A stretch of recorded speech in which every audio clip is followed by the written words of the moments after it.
world building is hazardous and that you can get caught up in all of the detail. Most fantasy fails for the same reason. It's rich in lore, but weak in character and meaning. You get sprawling maps, ancient bloodlines, 1,000-page appendices explaining 5 kinds of magic, but the story itself feels hollow, flat, and forgettable. And this is because while the process of world building is creating a story, that scope isn't something we're likely going to experience through the limited characters' points of view. Magic is a mechanical choice. It shouldn't make a story work in its own right, and if it is, then your story isn't being driven by the right things. So in this video, I'm going to help you break down the 5 essential elements every strong fantasy story has in common, and we'll explore how your magic, your world, your protagonist, and your story arc can all come together to say something that resonates beyond just your battles and spells. A lot of people think that fantasy is about escape, leaving the real world behind to chase dragons and swords and secret realms, but great fantasy is actually about revelation. It's about showing what's already inside us, our potential, our power, our ability to shape the world, and reflecting that truth through the lens of something mythic, heightened, and magical. Fantasy is the genre of the extraordinary entering the ordinary, and it exists to ask what happens when magic collides with real life, and importantly, who do we become when it does? Because at its core, fantasy is about responsibility. The magic that's almost always the most important in a fantasy story is not the things out there, it's symbolic of something within us, some great capacity that we haven't yet unlocked, or a truth that we haven't yet faced. Ultimately, a legacy we haven't yet stepped into with the whisper of what we could become. And so the core question becomes, when your character does receive that sword or spell, call to claim that destiny, what do they do? When you are called to do something greater, how do you act? When the world needs you to rise, do you rise to answer that call? In this video, we're going to separate powerful fantasy from surface level escapism by understanding that surface level fantasy uses magic like decoration. If you play Dungeons and Dragons like I do, you'll know what I mean. It's the spells and those external gimmicks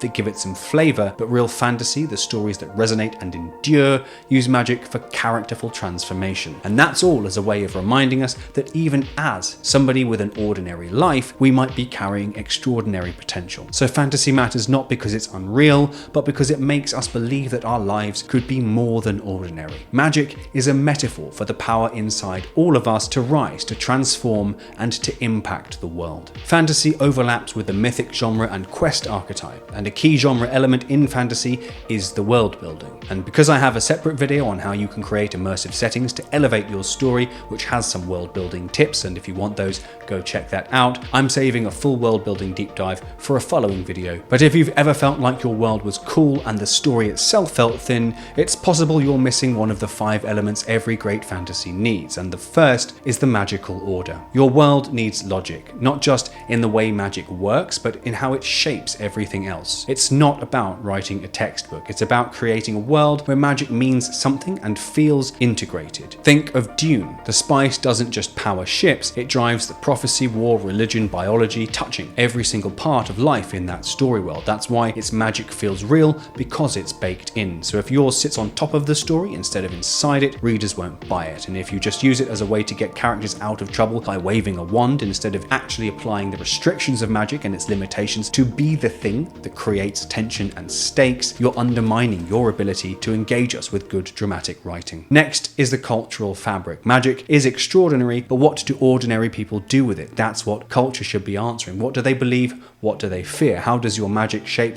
politics, relationships, even class dynamics? Robin Hobb's Realm of the Elderlings nails this really well. The skill and the wit are both magical abilities that allow telepathic communication, but one is revered and respected, bound to royal blood, and the other is a reviled strand of magic consigned to the lower classes. So it's not just a power system, it's informing the world's social structure too. Third, you need the transformation and the cost. Fantasy is not about what your character does with the magic, it's more about what the magic is doing to them. Magic should be cool, but never just cool. It's always supposed to be a catalyst to push and reveal them. It asks, who are you when you're given power? What breaks open?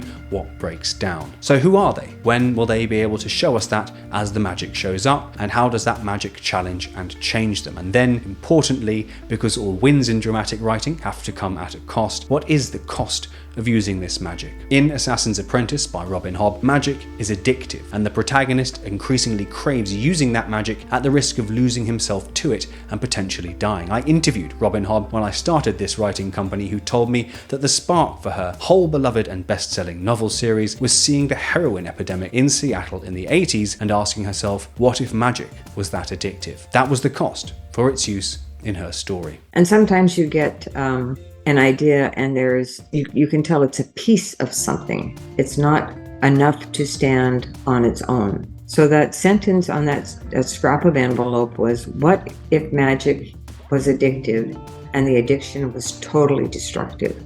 That then gets combined with other types of magic and other ideas and a different world. And finally, then you really do have enough to write a story. But there's a lot of ideas that I think that writers get that aren't quite enough for a short story even, until the next idea comes along and collides with it, and then you know you've got something that you can write. Now we come to the moral test. And this is the heartbeat of fantasy, because magic at its core is always asking that question of what we will do with this power. It's never just can you win, it's more to do with how do you remain true to who you are while becoming more than you were. Fantasy isn't afraid to ask big moral questions, and your character should be willing to face them. Think of Frodo. The ring doesn't just tempt him with gold or armies, it tempts him with control and certainty, with the fantasy that he can fix everything if he just lets go of who he really is. And finally, we have the legacy, because fantasy isn't just about the present, it's about what comes after, what's passed down, what echoes through time. Maybe it's a lore, a sword, a legend, a changed people, but legacy is what gives a fantasy story gravity, that sense that this moment, this journey, these choices we've gone on, they mattered, and they'll matter long after the final page. Because fantasy always stretches across time in some way, and that's what makes it feel mythic. So, you need a magical order that shapes the world, a culture that lives inside that world, a protagonist who's changed by their contact with the extraordinary, a moral test that pushes them to the edge, and a legacy that's going to outlive them in some way. To me, frankly, magic is often the least important and interesting thing in fantasy unless it's informing characters, stakes, and the story's emotional core. Otherwise, it's just lore for lore's sake and a superpower that you'll use to get yourself out of the traps you've written yourself into, and everyone reading secretly knows that that's what's going on. And this is where a lot of fantasy writers hit a wall, because they know they want a journey, a quest, some kind of epic path, but they don't know why it's shaped the way it is. So it starts to feel like a checklist. We go here, we fight this, we meet this character, but it all blends together, just becoming stuff in a series of events. And the crucial thing about the quest archetype that you're probably going to use is it's not important where the character goes, it is important to fold back to that idea of transformation and who they're becoming along the way. And there are 3 key moments that you should understand to help shape a quest archetype using the mythic format. And if you are writing fantasy with a quest of some kind, you should also go and check out my myth genre video after this to understand this in full. But let's start with the threshold. This is where your character crosses into the magical world, or where the magic fully breaks into theirs. It's often the first point of characterful no return. Practically speaking, every story has this, because it's where they're going to leave Act 1's ordinary world and step into Act 2, which is always unfamiliar in some way. So obviously, in a genre in which world building is central, it's doubly important to make this new world, this unfamiliar world, exciting. And what it really represents is a choice, because this is where the character steps into the start of real transformation, usually without actually knowing it. They might think they're solving a problem, but they've just stepped into becoming a different version of themselves. This is Frodo leaving the Shire, Lyra climbing through the window, and Ged stepping into wizardry before he's ready. The next thing is the sequence that you're going to put them through, their trials, the heart of your story. Monsters, betrayals, friends, losses, clues, risks, but none of that matters if it's just action and stuff. What makes the trials meaningful is what they trigger inside your protagonist, because this is what will stop your fantasy feeling like a travelogue. Every step your character takes should be forging something inside them, or breaking something that needed to break. And finally, we have the return, and this is where the character brings back what they didn't have before. Not just treasure, usually some kind of wisdom, a new identity and way of seeing the world, and a new way of existing in it. They left as one person, and they return as somebody else. And usefully for you, I map out that whole process step by step in my video course on YouTube, because that change, that earned change, is what makes your fantasy story resonate. The secret underlying most mythic and quest-based fantasy is that the quest itself isn't just about fixing the external world, it's about the protagonist earning the right to re-enter it and stay within it with something new to give back to that world in return. So when you're building your story, remember, your protagonist isn't just crossing your fantasy world and the map that you've no doubt spent hours creating. They're going to have to be going through a process of self-discovery on that road, and the magic just happens to be part of that process. And it's the transformation that makes a fantasy resonate. How the magic changes your character and how that change speaks to something real inside us. And now you've got the vital tools to start writing the kind of story where you're not just world building, but you're building meaning into your fantasy world. And since most fantasy stories build on that deeper foundation of myth, to understand how fantasy uses the quest archetype to shape the journey of transformation, go and watch my video on the myth and quest genre next. Or if you want to keep the fantasy but explore transformation through the human heart, you can check out my genre deep dive into love and romance, a common genre blend with fantasy, because love stories also ask us to become more than we were, to earn the love